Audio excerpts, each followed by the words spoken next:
वक्त की बड़ी और अहम खबर आपको बता दें, भारतीय अर्थव्यवस्था से जुड़ी हुई खबर है। भारत अब दुनिया की चौथी सबसे बड़ी अर्थव्यवस्था वाला देश बन गया है। देश के नाम में बहुत बड़ी कामयाबी है। नीति आयोग के सीईओ हैं वी.वी.आर. सुब्रमण्यम। उन्होंने कहा है कि जापान को पीछे छोड़कर भारत चौथी बड़ी अर्थव्यवस्था वाला देश बन गया है। ताजा आंकड़ों के मुताबिक अमेरिका सबसे बड़ी अर्थव्यवस्था वाला देश है। दूसरे नंबर पर है चीन, तीसरे नंबर पर है जर्मनी और अब चौथे नंबर पर है भारत। जी हां, नीति आयोग के सीईओ ने आईएमएफ के आंकड़ों का हवाला देते हुए इस जानकारी को साझा किया है।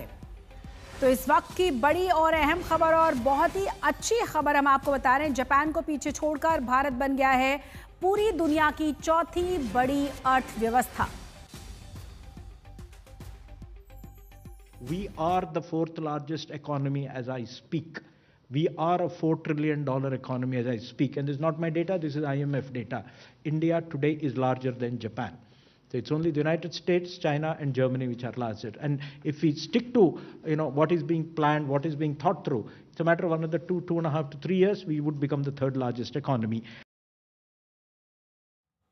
तो सुना आपने, और आपको बता दें कि ज्यादा जानकारी के साथ हमारे संवाददाता चेतन भूटानी जुड़ गए हैं। चेतन, और क्या जानकारी है? और जिस तरह से अभी हमने सुना, मतलब जो वी.वी.आर. सुब्रमण्यम वो कह रहे हैं कि 2-3 साल में हम तीसरी बड़ी अर्थव्यवस्था बनने के करीब होंगे।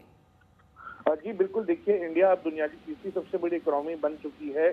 चाइना और अमेरिका और जर्मनी के बाद इंडिया अब चौथे नंबर पे आ चुकी है ऑफिशियली।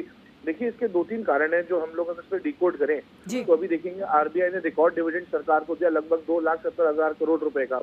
इसका मतलब ये है कि इंडिया की बैंकिंग व्यवस्था बहुत हेल्दी है। इससे क्या होगा कि कॉर्पोरेट और आम आदमी के पास ज्यादा पैसा होगा लोन लेने के लिए, जिसकी वजह से बैंकिंग सेक्टर और दुरुस्त होगा। अभी जॉब सेक्टर डेटा देखेंगे अगर हम, तो जॉब सेक्टर डेटा में भी काफी अच्छी जॉब एडिशन हो रही है सरकार द्वारा। तीसरी चीज अगर हम देखें, चाहिए जी अगर तीसरी चीज देखी जाए तो जो इन्फ्लेशन लेवल है, सरकार ने फूड इन्फ्लेशन, खाने पदार्थ के फूड इन्फ्लेशन को भी सरकार ने काफी कंट्रोल में रखा हुआ है।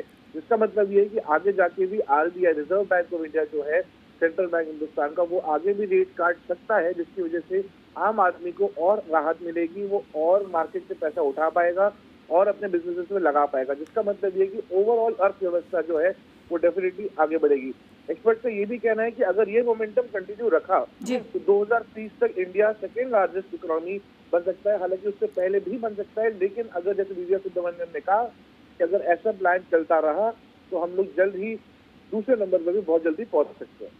बहुत बहुत शुक्रिया चेतन भूटानी इस तमाम जानकारी के लिए। तो नीति आयोग की तरफ से साफ किया गया है, आईएमएफ के आंकड़ों के आधार पर बताया गया है कि भारत जापान को पीछे छोड़कर अब पूरी दुनिया की चौथी सबसे बड़ी अर्थव्यवस्था बन गया है।